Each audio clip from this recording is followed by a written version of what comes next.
자, 이번 시간은 661쪽이죠. 예산의 종류는 우리 행정사 1회 시험에서 출제가 됐고, 또 작년 3회 시험에서 또 기금이 출제가 됐습니다. 출제가 됐죠. 그러면 386, 386조 7천억, 7천억은 어떻게 구성되냐면 크게 일반회계하고 특별회계, 그 다음에 일부 기금이 포함됐다면 이 세 가지를 합쳐서 이 정도 된다는 얘기죠. 전체 기금이 아니라 일부 기금을 말한 거예요. 크게는 일반회계, 특별회계. 일부 기금을 포함해서 이 정도 된다. 뭐야? 일반회계, 특별회계 반대 표시해봐. 공무원에 인건비를 준다. 일반회계. 특정한 사업을 한다. 특별회계. 일반회계는 세입 세출을 기준으로 국가의 일반적인 활동과 관련되죠. 2번 당연히 2번 별표입니다. 국회의 심의가 필요한 거야. 그로 입법부 행정부를 통제하기 용이하고. 그럼 뭘로 충당하냐? 국민의 세금, 조세 수입. 특별하게 반대죠. 1. 국가의 회계 중에서 특정한 세입으로 특정한 세출에 충당함으로써 일반의 세입 세출과 구분되어 격리되는 예산으로 이는 사업적 성격이 동하거나 일반회계가 분리하는 것이 예산 운영에 있어서 능률적으로 설정된다. 그럼 뭘로 충당하냐? 특별회계 예산의 세입은 주로 자체 수익과 일반회계로부터 빌려와 전입금 등으로 구성된다. 그리고 통일성 원칙, 단일성 원칙 예외죠. 당연히 국회 심의가 필요하죠. 그리고 이 특별회계는 일반회계와 기금 운용 형태가 혼재되어 있단 말이야. 그다음 기금과 특별회계는 특정 수익과 지출이 연계되어 있다. 특별회계 종류 아까 암기하라고 했죠. 1번 별표 넣고요. 정부기업예산법에 의하면 4가지 우편사업, 우체국예금, 조달사업, 양국관리사업. 하나 더 책임운영기관 특별회계. 그 정도만 암기를 해주면 됩니다. 표 연결해서 장단점, 장점을 봤더니 첫째, 세입 세출에서 수지가 명백하다. 또 행정능률의 증진을 처리하죠. 3. 행정기관의 재량 범위 확대돼. 재량을 준다. 그리고 4. 경영감리 기한다. 단점은 2가지 있다 보니까 예산구조에 복잡하게 처리하죠. 그리고 3번이 포인트자. 입법부가 행정부를 예산통제 곤란하죠. 그 다음에 기금은 작년 시험에 나왔으니까 솔직히 나오지 않는다 이렇게 보면 되는 거야. 기금 개념만 밑줄. 국가는 특정한 목적을 위하여 특정한 자금을 운용할 필요가 있을 때 하나여 법률로서 특별한 기금을 설치하는 거야. 대통령령이 아니라 법률. 두 번째, 통합재정수지 포함하며 일반회계, 특별회계 기금은 통합하여 관리하죠. 그리고 3. 안전성, 통일성, 단일성은 예의가 된다. 그 정도 해주고요. 그 다음에 우측가다 7번에다 밑줄 그어볼까? 정부의 총 지출규모 가장 규모가 큰 게 일반회계야. 두 번째 기금 가장 적은 게보다 특별회계. 그 순서 이렇게 정리하면 되겠죠. 그 다음 663페이지 3번 국가재정법. 국가재정법에서 68조다 별표. 작년 시험에 나왔지만 별표. 기금운용계획안의 국회제출. 1. 정부는 67조 3항 규정에 따른 주요 항목 단위로 마련된 기금운용계획을 회계연도 개시 별표 120일 전까지 국회 제출한다. 작년 우리 시험은 90일 전까지 제출한다. 노 며칠? 120일 전까지 제출한다. 나머지 볼 필요 없다. 페이지를 넘겨서 그 다음에 그 박스 나오죠? 664페이지 설치 사유만 밑줄 그어봅시다. 일반회계는 국가 고유의 일반적인 재정활동이죠. 인건비, 공무원 월급 주겠다. 특별하게 특정한 사업 운영, 특정 자금 보유 운영, 특정 세입으로 특정 세출에 충당하는 거죠. 기금은요, 특정한 목적을 위해 특정 자금을 조성할 필요가 있을 때 일정 자금을 활용하여 특정 사업을 안정적으로 운영한다 이거야. 기금. 근데 이런 말 있죠. 옛날에 기금은 공무원의 쌈짓돈이다. 쌈짓돈처럼 꺼내 쓸 수 있다 이거야. 근데 요즘은 강화를 시켜서 이렇게 결론 내립니다. 결론은 어떻게 되냐? 일반회계든 특별회계든 기금이든 공통점 반드시 국회의 심의를 거쳐야 된다. 꼭 정리. 두 번째, 뭘로 설치하냐? 대통령령이 아니라 보다 법률로서 설치한다. 하면 되겠다. 통합예산. 예산을 다 합쳐라. 국가예산, 자치단체 예산, 공공기관 예산 다 합쳐라. 통합예산. 통합재정수 그러죠. 1번. 전체 예산이 국민경제에 미치는 영향을 체계적으로 파악하고 재정과 국민소득 개정, 통화 및 국제수지에 연결시킴으로써 재정의 국민경제에 대한 효과를 분석하기 위한 예산 분류 체계를 말한다. 그리고 2번 우리도 도입했죠. 차담죠. 우리나라는 1979년 IMF 정부재정 통계 편람에 따라 도입하고 있죠. IMF가 국제통화기금을 말한 거야. 국제통화기금. 그 다음에 4번에 답입줄. 통합재정은 어떻게 되냐. 경상지출 플러스 자본지출 플러스 융자지출 마이너스보다 융자회수야. 마이너스보다 융자회수. 그 정도 정리하면 되겠네요. 그 다음 페이지 넘겨서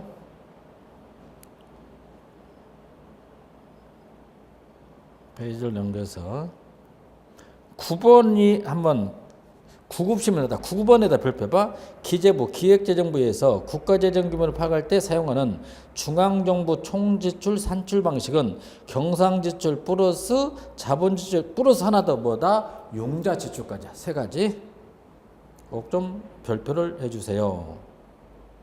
10. 우리나라 통합예산은 어디까지 포함하냐 보니까 비금융 공공부분에서 일반정부 플러스 비금융 공기업이죠. 중앙정부와 지방정부 예산 일반에게 플러스 특별에게 플러스 기금 이게 통합예산에 포함되어 있다. 그 다음 5번 본예산, 수정예산, 추가 경정예산은 예산의 제출이나 성립식에 따라 나눴죠. 우리 행정사 1회 시험 문제인데 간단히 한번 정해볼까요? 예산의 2016년 예산 과정을 봤더니 예산 편성 회계연도 개시 120일 전까지 2015년 9월 2일까지 되겠죠. 편성 심의 90일 전, 30일 전까지죠. 30일 전이니까 2015년 12월 1일이 되겠네. 집행은 뭐 2016년이 되겠죠. 집행 그 다음에 결산 및 회계감사 2017년이 되겠다. 2017년. 그러면 이렇게 합니다. 2016 예산을 갖다 잘 봐. 386조 7천억. 386조 7천억. 국회가 최초로 확정해줘서 최초로 확정해준 예산. 뭐다? 본예산 그래. 본예산. 두 번째는 행정부가 이게 행정부가 한다고 했잖아. 아까. 행정부가 예산을 편성했어. 예산을 편성해서 국회에 줬어. 국회에 줬더니 국회에서 심의 의결을 하는 과정 중에 예산에게 변경을 줘. 변경을 가져온다. 읽어보자. 무슨 예산이다? 수정예산. 뭐지? 수정예산. 그 다음에 386조를 갖다 집행하다가 예산이 부족했어. 부족하거나 예산을 변경시킨다. 무슨 예산? 추가 플러스 경정 뭐지? 추가 경정예산. 이렇게 정리하면 됩니다. 본예산. 밑줄 긋습니다. 최초로 국회에서 확정된 예산. 최초로 국회에서 확정된 예산을 뭐라고 한다? 본예산. 그 본예산에서 숫자 좀 바꿔놔. 회계연도 개시 90일 전이 아니라 이제 며칠 전이다? 120일 전으로 바꿔주세요. 120일 전. 수정예산. 정부가 예산안을 국회에 제출한 후 의결되기 전에 부득이한 사유로 인하여 그 내용의 일부를 수정하고자 하는 경우 작성 제출되죠. 이제 추가 플러스 경정, 추가 경정예산. 예산을 집행하다가 세입이 줄거나 예기치 못한 지출이 생길 때 다시 편성한 예산으로 지출을 늘리는 추가 예산과 총액은 그대로 두고 지출 내용만 바꾸는 경정예산 합한 용어죠. 그리고 3. 우리나라는 횟수의 제한이 있어요. 1년에 몇 번 편성이라 그런 규정은 없어요. 횟수의 제한이 없다. 그러면 추가 경정 예산은 어느 때 편성하냐? 참 89조 1항 전쟁이나 대규모 자연재해가 발생한 경우 이때 편성할 수 있다는 거야. 뭐 3. 법령에 따라 국가가 지급해야 하는 지출이 발생하거나 증가하는 경우에는 사용할 수 있다. 준예산, 잠정예산, 답소예산, 가예산의 공통점 예산 불성립 시 대처 방안.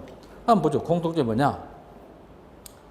한번 예산 집행 봐. 예산 집행은 1월 1일부터 이루어지는데 자, 국회 국회에서 1월 1일 이전까지, 그러니까 12월 31일 자정까지, 0시까지 자정까지 국회에서 심의 의결을 해주지 못했을 때 행정부는 전년도 예산에 준해서 집행한다. 20하고 이후 지금은 준예산, 10하고 그냥 가예산 그런 거예요. 가짜 예산, 준예산.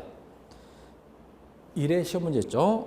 새로운 회계연도가 개시될 때까지 예산이 국회에서 의결되지 못하면 정부가 국회에서 예산안이 의결될 때까지 전년도 예산에 준하여 경비를 지출할 수 있게 하는 제도. 거기까지만 해줘.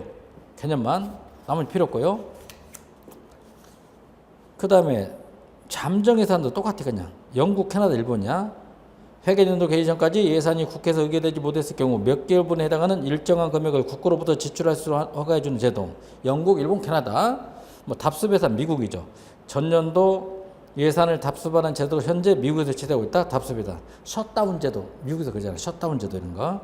가예산 우리나라 1공하고 잠정예산과 같으나 1개월 이내는 제한이 있으며 우리나라 1공하고 때 채택됐다. 그래서 유일하게 사전의결 원칙 예외는 딱 하나 뭐 있지? 준예산. 그것만 정리하면 되겠다. 나머지는 볼 필요가 없고 볼 필요 없다. 그 다음 페이지를 넘겨서 기출 및 예상 문제가 이렇게 나와 있고요. 그 다음에 675페이지 예산 과정. 저는 여기서 올해 한 문제 나온다. 100% 제가 자신할 수 있단 말이에요. 예산의 과정이 나오지 않냐. 예산의 과정이 이거야. 편성, 심의, 집행, 결산 및보다 회계검사. 그래서 가장 유력한 게 집행 파트야. 신축성 유지 방안하고 통제 방안. 두 번째는 개정된 내용이 또 다시 난다면 예산 편성이 언제까지 한다? 120일 전까지 하지 않냐. 예산 과정. 675페이지 개념. 예산은 전년도의 편성 심의를 거쳐 당해년도의 초일에 시작하여 말까지 집행 완료되고 다음 년도에 결산 및 회계검사가 이루어지는 소정 과정을 거치게 된다. 이와 같이 편성, 심의, 집행, 결산, 회계검사의 네 과정을 예산 과정이라며 이에는 통상 동그라미 몇 년? 3년의 기간이 소되며 예산 편성은 급진주의가 아니라 보다 보수주의 특성을 나타낸다. 거기까지 정리를 했네요. 그다음에 회계년도 1년만 쓰고 버려요. 회계년도 예산 집행의 유효기간을 말한 거야. 1년만 쓰고 버려요. 예산 집행의 유효기간을 말한다. 그런데 회계년도의 경비는 그 연도의 세입으로 지변돼야 하는 바 이를 회계년도 독립 원칙이란다. 2년, 3년, 4년 쓰면 회계년도 독립 원칙 예외가 되겠죠. 예외. 차도빗줄 회계년도 독립 원칙에 대한 예외로 인정되는 아까 나왔죠. 2월 계속비 두 가지만. 2월하고 뭐가 있다? 계속비다. 지난 연도 수입, 지난 연도 지출. 그 다음 예산 결정이론은 우리 정책 결정은 똑같아. 합리모형이 있고 뭐가 있다? 점중모형이 있다는 거야. 학자 밑줄 부이오키 주니어. 행정고시 한번 나온 적이다. 부이오키 주니어는 부이오키는 예산이론의 빈곤에서 왜 X라는 달러를 A 사업 대신 B 사업에 쓰느냐에 대해서 정치학자나 경제학자는 깊은 관심을 기울이지 않았다고 지적했다. 누구의 말이다? 부이오키 주니어. 그 다음 밑줄 경제 원리가 도입하면 합리모형, 정치 원리는 점중모형. 합리모형에다 그림 그리고 피라미드 해놓고 주로 두 가지 밑줄 PPB 하나보다 GBB. 반대 점중모형 두 가지 LIB 하나 뭐 있다? PBS. 거기까지만.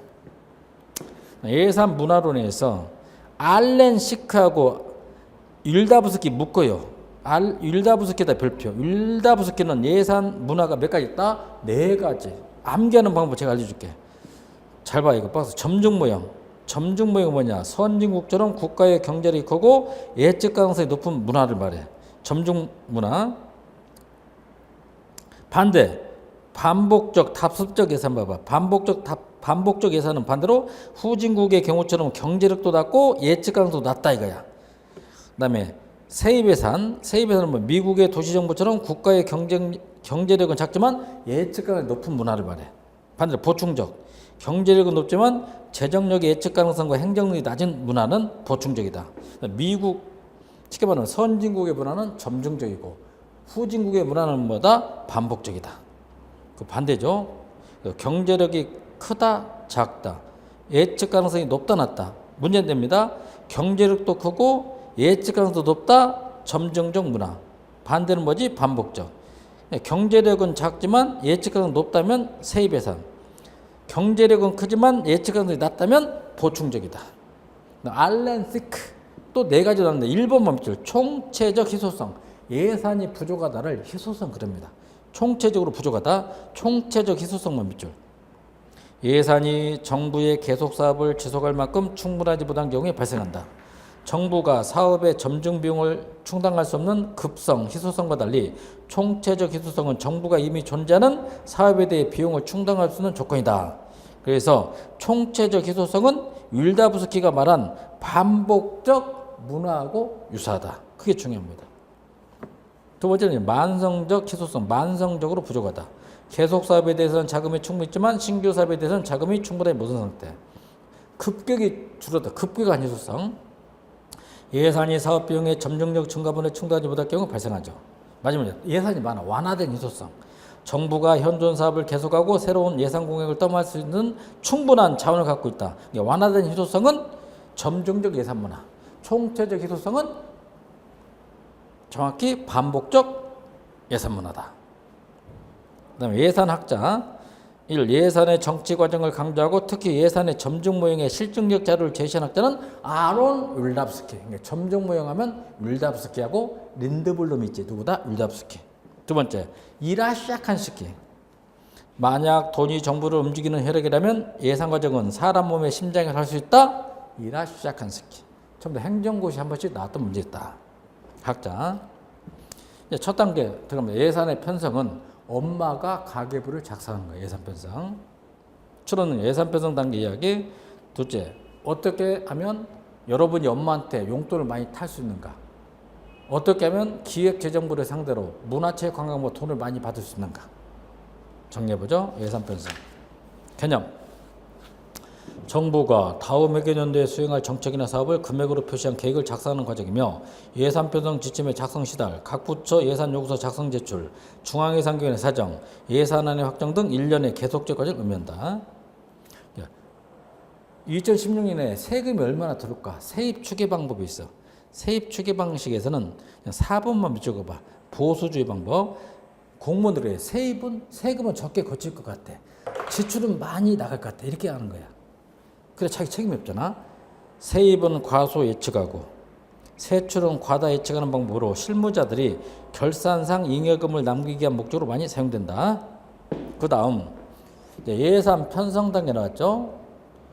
좀 별표 좀 해줍니다. 28조 첫 단계 중기 사업계획서를 제출합니다. 중기 사업계획서를 제출한다. 차단 줄. 각 중앙관서장은 문화체육관광부 장관은 매년 1월 30일까지 당회계년도부터 5회계년도 이상의 기간 동안 신규 사업 및 기재부 장관이 정하는 주요 계속 사업에 대한 중기 사업 계획서를 기재부 장관에게 제출합니다. 문광부 장관이 기재부 장관한테 제출한다. 중기 사업 계획서. 이제 반대로 29조 밑줄 예산안 편성 지침을 통보합니다. 반대로 기재부 장관은 3월 31일까지 각 중앙관서장에 통보합니다. 이렇게 예산안 편성해라. 통보합니다. 반대로 3조 예산안 편성 지침을 국회에 보고하겠죠. 기재부 장관이 국회 예산계산 특별히 보고한다. 그건 31조 이제 돈 주세요. 각 분야 돈을 주세요. 예산 주세요. 예산 요구서 제출입니다. 각 중앙관서장은 참 매년 5월 30일까지 기재부 장관에 제출합니다. 암기하기 쉽다. 1월 31일 3월 31일, 5월 31일. 이제 돈을 달라 이거야.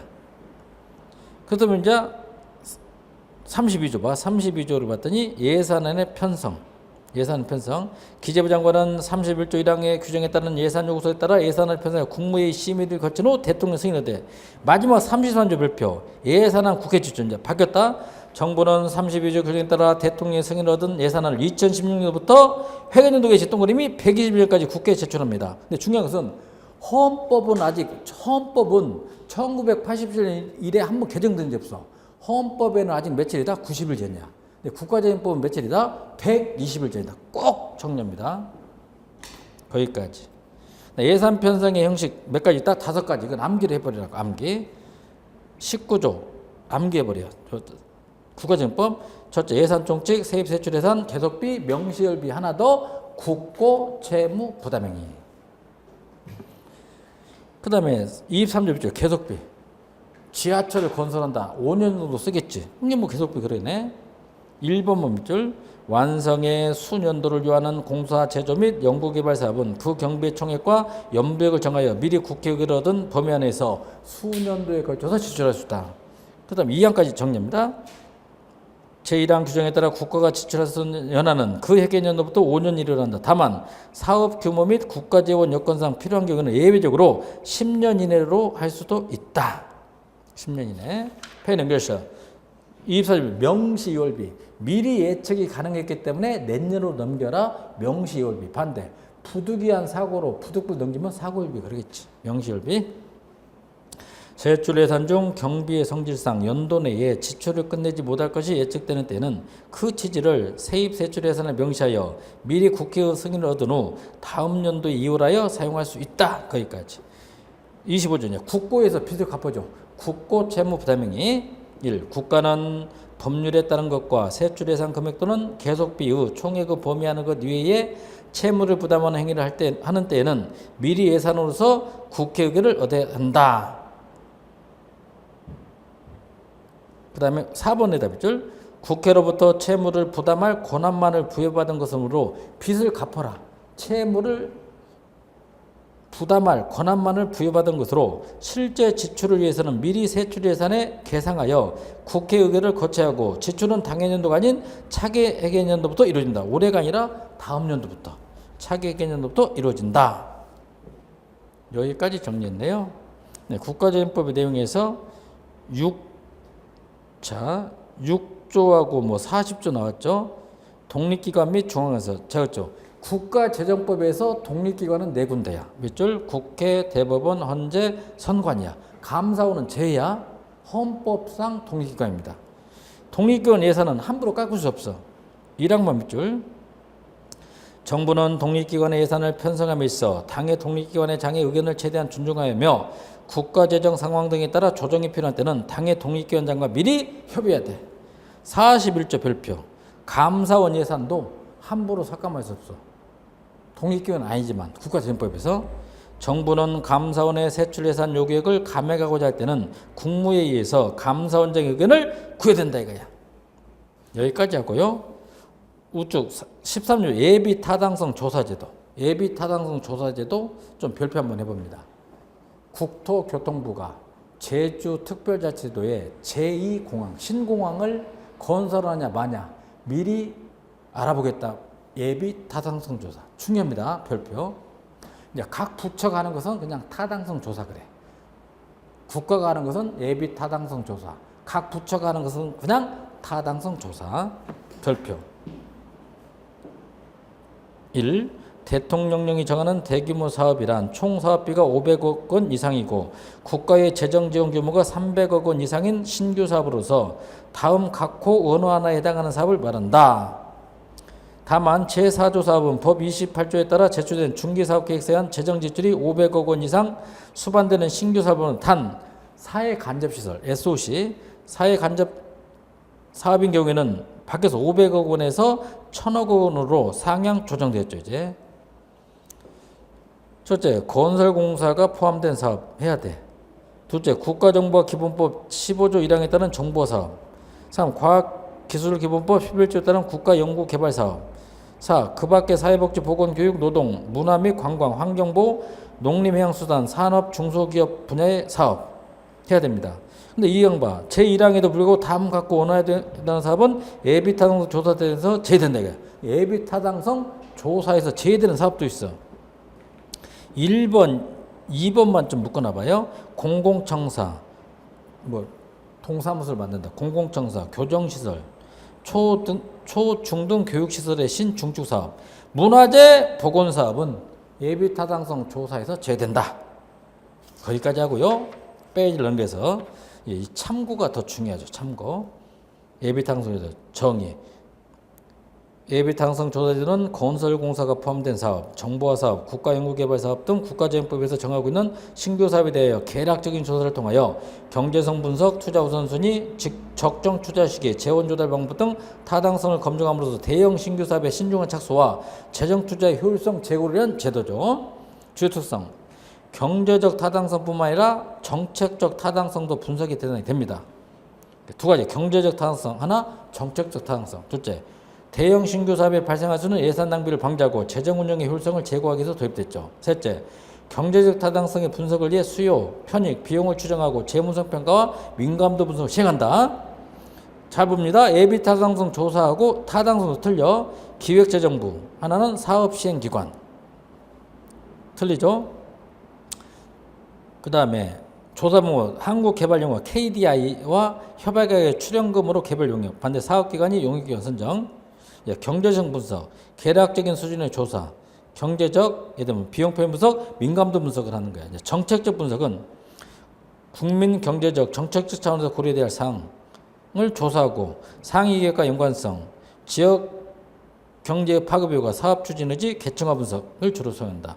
기술적 타당성 분석 검토된 제외되죠. 조사 대상 총 사업비가 500억 이상이고 국가의 재정 지원 규모가 300억 이상인 신규 사업은 예비 타당성 조사를 한다. 예를 들면 이런 걸 말하죠. 대표적인 게 목포에서 제주도 추자죠. 제주도 에어로까지 목포에서 에어로까지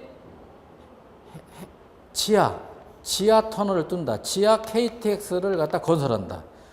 경제적 편익이 있는 거 없는 걸 따져봅니다. 두 번째 정책적 편익을 따져본다. 이 두 가지를 따져보는 게 예비 타당성 조사 제도야. 꼭 좀 정리해 줘야 됩니다. 그다음에 예산 성과금. 예산의 낭비를 방지하고 전략한 사람한테 돈을 줘. 예산 성과금 제도.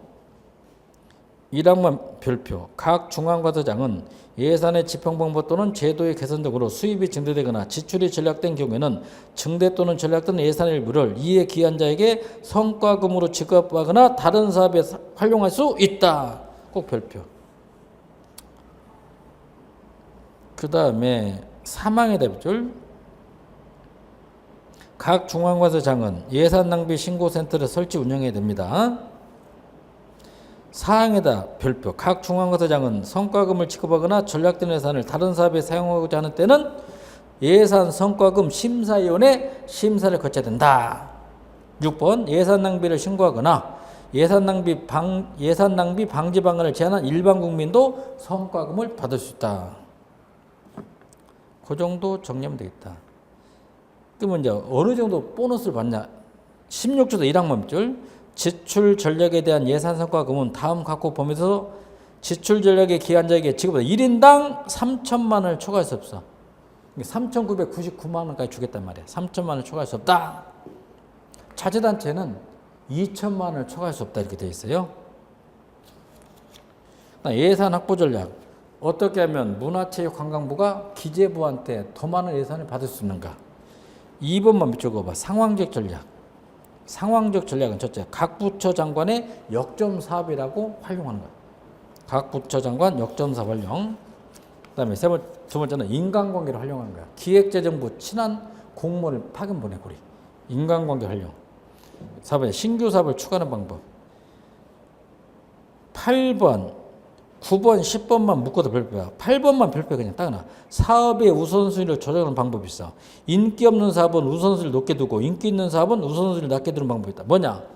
인기 있는 사업은 어차피 채택되니까 꼴찌에 갖다 놔. 인기 없는 사업은 1등에 갖다 놔. 끼워넣기 식으로 다 통과를 시킨다는 거야. 꼭 별표. 문제가 있거나 새로운 사업을 반드시 필요한 사업들과 연계하여 끼워넣기 식 예산 편성을 시도한다. 고로 10. 각 부처들은 자신이 영향력이 미치는 단체들을 동원하여 예산의 필요성을 강조하는 경향이 있다. 루이스가 말한 중앙예산기관의 대응 전략. 삭감제로 역할. 기재부가 어떻게 예산을 삭감하는가. 삭감제로 역할. 그냥 1번이죠. 한도액을 정해줘. 딱 얼마다. 얼마 예상한데 한도액 설정법. 두 번째 부제한 예산법. 셋째는 업무량 측정 및 단위원가 계산법. 업무량을 측정하고 단위원가를 계산해서 딱 주는 거예요. 그 이상 안 돼. 그다음에 네 번째 증감 분석법. 다음에 우선순위 명시 활용법. 사업 10개 한다. 8가지만 해라. 잘라낸다. 우선순위 명시법. 마지막 항목별 통제법.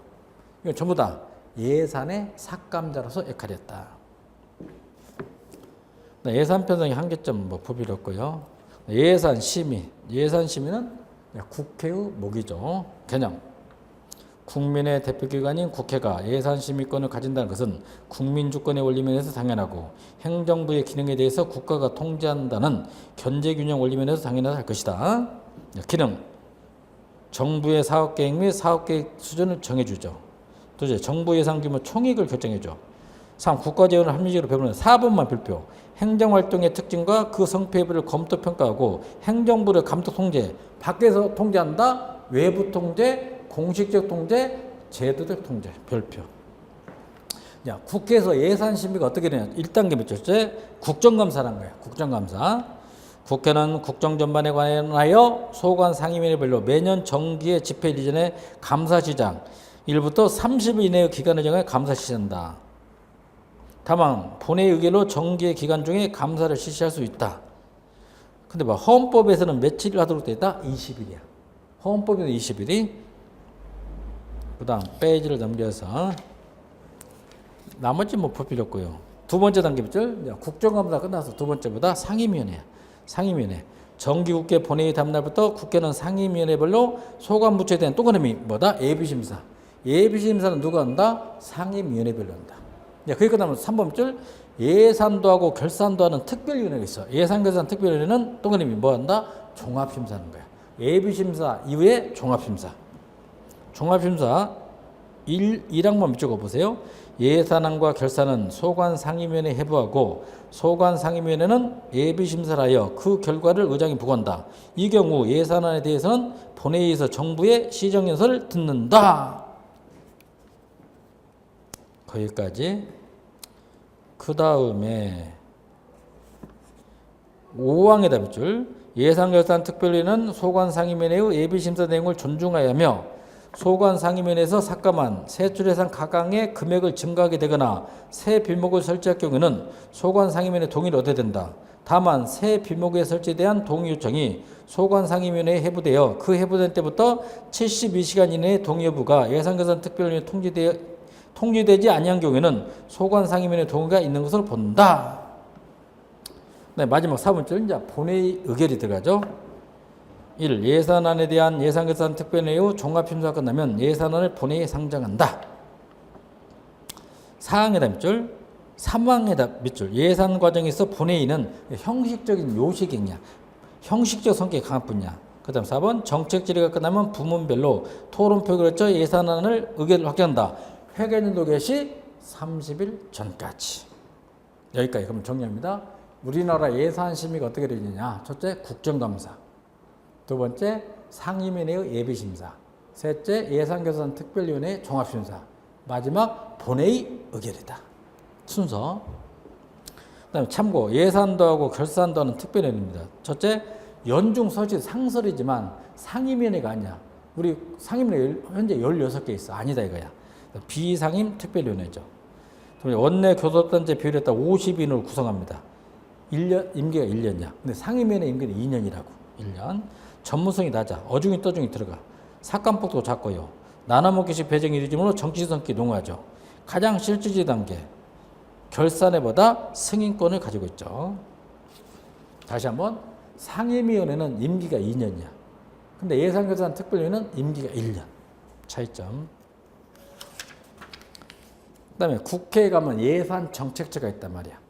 연역만 밑줄 딱 하나. 딱 연역만. 2003년 신설된 예산정책처는 국회의장 직속이야. 국회의장 직속기관으로서 처장은 누구다? 정무직이면서 차관급이다 이거야. YS 때 도입했는데 초대 처장이 채광이라고 해서 애국어대 경작교 채광씨. 임기를 못 채우고 결국은 사퇴했지만 채광. 중요한 것은 국회의장 직속이다. 그게 중요합니다. 정무직 차관급이다.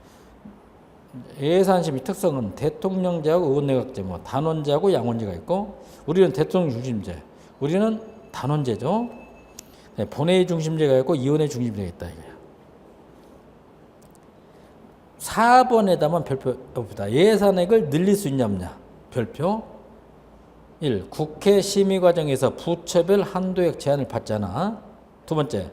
국회 심의 후의 예산은 당초 행정부 제출 예산보다 증액할 수 있어. 증액되기도 한다. 그리고 3. 국회는 행정부의 동의 없이 제출된 예산액을 증액하거나 새 bil목을 설치할 수 없고 다만 폐지 삭감권만 갖는 거야. 삭감은 할 수 있지만 정부의 동의 없이 예산을 늘리거나 새로운 비용을 설치할 수 없다. 그래서 국회는 정부의 동의 없이 새로운 비용을 설치하지 못합니다. 근데 5번 봐. 미국과 일본의 경우 국회에서 삭감 물론 새 비목의 설치나 정기도 할 수 있다. 한계점, 구조적 요인만 별표해 주세요. 예산을 심의할 때 구조적 문제점이 뭐가 있는가? 첫째, 이원의 특성에 따라 이원의 특성, 상설이냐 비상설이냐. 비상설일수록 문제점이 있겠죠. 우리는 현재 비상설이야. 당파성, 진보, 보수 등 정당의 이념과 성향, 보수주의일수록 삭감, 진보주의일수록 증액합니다. 선거구민의 대변물, 선거구제, 우리는 소선거구제야. 중선거구제는 소선거구제 같은 거. 자, 예산 심의 절차, 예산 심의 단계 같은 거. 다음에 예산 심의 기간이 충분하냐 부족, 우리는 좀 부족하죠. 예산 심의 보좌 기간, 정보 자료 제공이 우리는 좀 부족하다. 이 구조적 요인이고요. 환경적 요인 보자. 환경적 요인은 첫째, 경제적 환경, 호황이냐 불황이냐. 불황일수록 문제가 되겠죠. 둘째, 행정부와 입법부의 관계, 권한 배분, 여소 야대냐, 야대 여소냐 이런 것들. 셋째, 정당 내 권력 구조의 집권화 수준. 4절에다 별표, 예산 집행은 누가 한다? 행정부. 엄마가 시장 바운더에게 별표. 개념. 국가의 수입 지출을 실행 관리하는 모든 행위로서 예산에 계상된 것은 물론이고 국고채무부담 행위, 지출 원인 행위 및 예산 성립 이후 발생할 수 있는 세입 세출 전부를 포함한다. 목적이 있죠. 두 가지. 예산집 목표는 하나는 입법부가 행정부를 통제한다. 재정 통제 방안, 재량을 준다. 신축성 유지 방안. 예산의 재정 통제, 배정. 예산의 배정이 뭐냐? 중앙예산기관장이 중앙관서장한테 한 번에 예산을 주지 않고 4분기별로 나눠주는 거야. 기획재정부 장관이 문화체육관광부 장관한테 한 번에 주지 않고 4분기로 나눠준다. 예산의 배정. 재배정은 뭐냐? 중앙관서장이 재무관한테 월별 기별로 나눠줍니다. 재배정은 문화체육관광부 장관이 자기 부하 재무관한테 월별이나 기별로 나눠준다. 재배정. 셋째는 이제 지출과 지출 원인 행위, 기록 및 보고제도, 정원 보수 통제, 계약의 통제. 신주도 유지 많아. 긴급 배정, 이용 전용, 2월 이체, 계속비, 예비비, 총괄 예산. 가장 깔끔하게 되면 이렇게 되겠죠. 예산 집행의 신축성 유지 방안으로 틀린 것은 1. 예산의 이용, 2. 예산의 전용, 3. 예비비, 4. 계속비, 5. 예산의 배정. 정답 예산 배정. 이렇게 끝났다. 좀 이제 깊게 들어가면 개념을 물어보는 거야. 예산 집행의 통제 방안. 아까 나왔죠? 예산의 배정. 아까 배정을 했고, 예산의 배정이 뭐냐? 다시 빗줄. 중앙예산기관이 각 중앙관서장에게, 기획재정부 장관이 문화체육관광부 장에게 일정 기간 동안 집행할 수 있는 금액과 책임 소재를 명확하게 절차. 재배정. 중앙관서장으로 하여금 각 기관의 예산 집행 상황을 감독 통제하고 재정적 한도를 엄수하기에 각 중앙관서장이 배정받은 예산액의 범위 내에서 다시 산하 재무관에 대하여 월별 또는 분기별로 배정해 주는 제도. 지출 원인 행위. 3번 별표. 지출의 원인이 되는 계약 기타 행위를 말한다. 이와 같이 지출 원인 행위를 이임받은 공무원을 중앙정부는 재무관, 서울시에서는 격리관이라 한다. 4번 아까 했죠? 예비타당성 조사제도. 여기까지가 재정 통제 방안. 참고 나오죠. 참고해서 4번에다 다시 붙줄 재무관, 지출 원인 행위하는 공무원을 중앙정부는 재무관, 자치단체는 격리관이다. 지출관은 1번 문제. 요즘은 국고수표가 없어. 국고수표 발행은 폐지됐어. 그럼 뭘로 주냐? 계좌로 된 거예요. 계좌이체로 변경됐다. 3번에다 별표입니다. 예산 집행의 신축성 유지방. 우리 행정사 1회시험 나왔죠. 이거야. 저는 이게 나온다고 봐. 이용하고 전용이 있어. 이용과 전용. 자, 신축성 유지방안에서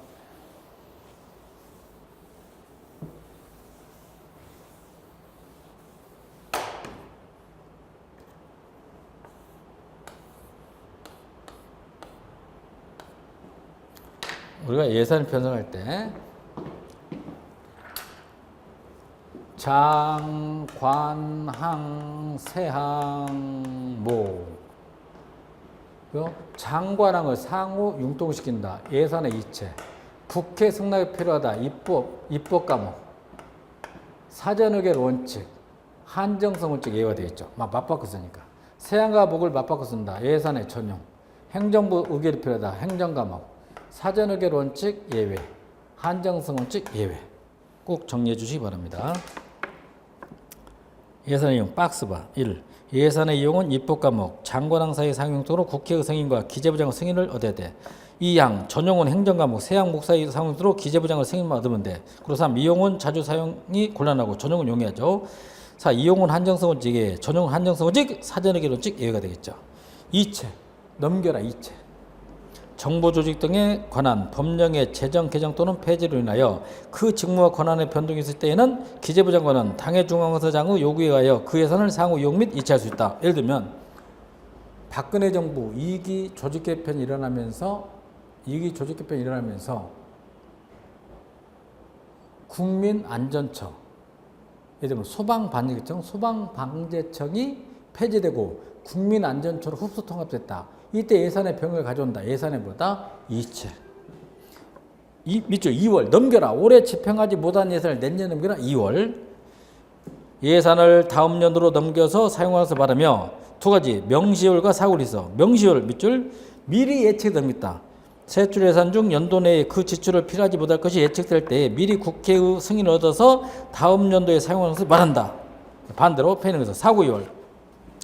불가피한 사유로 연도 내에 지출원인 행위를 하지 못한 경비와 지출원인 행위를 하지 아니한 부대 경비의 금액을 다음 회계에 넘겨서 사용한 것을 말한다. 예비비 12월 달에 폭설이 올 것 같대. 7월 달에 홍수 날 것 같대. 예비비 1항 밑줄 예비비는 기재부 장관이 관리합니다. 3항에다 밑줄 예측할 수 없는 예산의 지출이나 예산 초과 지출의 충당에 대한 제도로서 국회에서 부결한 용도로는 사용이 제약되고 이는 예산 한정성 원칙과 사전의결 원칙 예의가 된다. 그 다음에 4항 목적 예비금이 있어. 목적 예비금 제도란 예비비와는 별도로 헌법상 독립기관인 국회법원 헌법재판소 소관별 지출 항목에는 예비금이라는 항목이 있더라. 5번 줄 계속비 아까 했죠. 완성의 수년을 위하는 정부의 공사나 제조 및 연구개발 사업에서 총액과 연비를 정하여 미리 국회의 승인을 얻은 후 계속해서 지출하도록 한 경비를 말하며 회계연도 독립 원칙 예외가 된다. 네, 6.1절 50 총사업비 정리. 총사업비를 관련다. 1항 밑줄 각 중앙과서장은 완성에 2년 이상이 소요되는 사업으로서 대통령령이 정하는 대규모 사업에 대해서는 그 사업 규모, 총사업비 및 사업기간을 정하여 미리 기재부 장관과 협의해야 한다. 그 다음에 총괄예산. 총액만 정해주고 세부적인 리미터로 해. 총괄예산. 구체적으로 용도를 제한하지 아니하고 포괄적인 지출을 허용하는 예산제도로서 각 부처의 예산 집행에 취소성을 부여한다. 앞당기 배정. 내년에 쓸 돈 올해 끌었어. 앞당기 배정. 당해 연도의 세입으로 세출을 충당하지 못할 경우 다음 연도의 세입을 미리 당겨 충당하는 것. 예산 배정 중에서 신축 위반 1번줄 긴급 배정에다 밑줄 회계연도 개시 전에 예산을 배정하는 것으로 각 중앙과서장의 요구에 의해 기획재정부장을 행한다. 외국에서 지급하는 경비 내년에 줄 수 없고 올해 미리 준다. 긴급배정. 선박의 운영 수리 등에 속하는 경비, 교통통신이 불편한 지방에 지급하는 경비, 경제정책상 조기에 집행이 필요한 공공사업비 하나에 적용된다. 긴급배정. 나머지는 이제 필요 없어. 뭐 조기배정, 단계배정, 감액배정, 배정여부, 수시배정 필요 없고요. 야, 지출의 특례. 원칙이 아니라 특례. 여러분 우리 지출의 원칙은요 우리가 물건 사고 난 뒤에 돈을 줘. 사후급의 원칙이야. 근데 지출의 특례는 물건 사기 전에 미리 돈을 주란 말이야. 그게 바로 지출의 특례 되겠죠. 미리 선금을 줘야 돼. 선금. 지출의 원칙은 정부의 지출은 한국은행을 통해야만 되고 국고통일주의. 회계연도를 엄수해야 되면 1년만 써야 돼. 정부의 채무액이 기본적으로 확정된 후에는 사후급의 원칙을 지킨다. 이걸 지키지 않았을 때 지출이 특례돼. 그냥 밑줄 선금 미리 돈 달래. 선급금. 똑같 유상계보다 계산급. 셋째 관서의 운영경비. 넷째 지나간 연도의 지출. 관연도 지출. 공통점 지출에 특례했다. 그 다음에 우측 박스는 아까 제가 했던 내용을 다시 정리를 해놨죠. 한번 읽어보세요. 정리해놓은 거. 쭉 페이지 넘겨서. 그 다음에 698배 결산 나왔죠? 우리 결산합시다. MT 갔다 오고 나서 결산합시다. 개념만 밑줄 698페이지 1회계연도에 국가의 수입 지출의 실적을 또는 확정적 계수로 표시하는 행위. 확정액은 결산, 예정액은 뭐다? 예산. 그러면 확정적 개수로 표시한 행위로서 예산에 의하여 수입 지출한 정부의 사후적 재무법을 말한다. 큰 2번 이제 결산의 특성. 1번만 별표해봐. 결산 심의에서 위법하거나 부당한 지출이 지적되면 그 정부 활동은 무효 취소시킬 수 없어. 무효 취소시킬 수 없다. 별표. 그것만 하면 되겠네. 사망의 답줄. 결산의 확인은 감사원이야. 결산의 승인은 국회에서 한다. 그 다음에 5항의 답줄. 예산결산 특별위원회의 결산심사는 제안설명과 전문위원회의 검토보고를 듣고 종합정책 질의, 부별심사 또는 분과위원회 심사 및 찬반토론을 거쳐 표결하겠죠. 7항, 의장, 국회의장. 의장은 결산을 소관 상임위원회 해부할 때 심사기간을 정할 수 있으며 상임위원회가 이유 없이 그 기간 내에 심사를 마치지 아니한 때는 이를 바로 예산결산 특별위원회에 해부할 수 있다. 그 다음에 결산 단계가 어떻게 되나요? 결산 단계에서 4항만 별표. 60이죠. 국가결산보고서 국회 제출. 언제까지는 별표. 정부는 제60조에 따라 감사원의 검사를 거친 국가결산보고서 다음 연도 암기죠. 5월 30일까지 국회에 제출합니다. 결산보고서는 5월 30일까지 국회에 제출한다. 별표. 여기까지만 하면 되고요.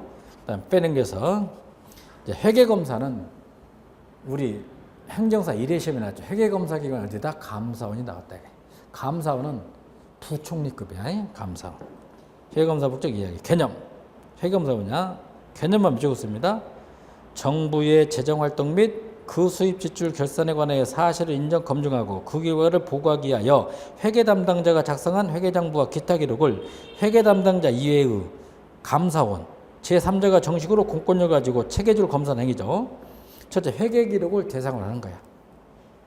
3. 회계 검사는 회계 기록 적합한가 부적합한가 적부에 관한 비판적 검증이죠. 그리고 5번 회계 검사는 법대로 집행했는가. 회계 검사는 지출의 합법성 여부 검토가 본래 목적이다. 요즘은 이제 합법성 검사보다 요즘은 성과 검사를 좀 많이 하죠. 다 필요 없고 우측 가서 감사원 회계 감사는 참 많이 납니다. 감사원은 행정부 소속이니까 내부 통제 중에서 공식적 제도 통제다. 그것만 정리하면 될 거야. 왜 1회 시험이 나왔기 때문에 나오지 않아. 감사원 취임일절 대통령 직속기관 헌법기관으로 원장을 포함한 5명 이상 11명 이하의 감사위원으로 구성되도록 규정되어 있고 감사원법에 감사원장을 포함해 7명의 감사위원으로 구성되도록 규정되어 있다. 이거 1회 시험 문제 7명. 감사위원회와 감사원의 지휘감독을 받는 사무처가 있다. 감사원장과 감사원장 임기는 4년. 1차에 하나요? 연임이 아니라 보다 중임할 수 있다. 띄었다 할 수 있다. 중임할 수 있다. 4년. 당연히 2번이죠. 그냥 독립성이 있어. 다 독립있다. 5번만 별표 떠. 내부 통제 중에서 사후 통제. 내부 통제이면서 사후 통제다. 그다음에 뭐 기능 필요 없고 예시 뭐 필요 없고 여기까지 정리가 됐다. 그래서 이번 시간의 핵심은 예산의 과정이었다. 편성, 심의, 집행, 결산 및 회계감사. 몇 년 걸린다? 3년 걸린다. 국가재정법에 개정돼 있어. 예산 편성은 헌법에는 90일 전이야. 근데 국가재정법은 120일 전이다. 잡아야 돼. 그 다음에 헌법에는 국정감사 기간이 며칠이다? 20일. 그러나 국가재정법 며칠이다? 30일. 국정감사에 관한 법률이 있어. 거기는 며칠이다? 30일. 여기까지입니다. 쉬었다 정리하죠.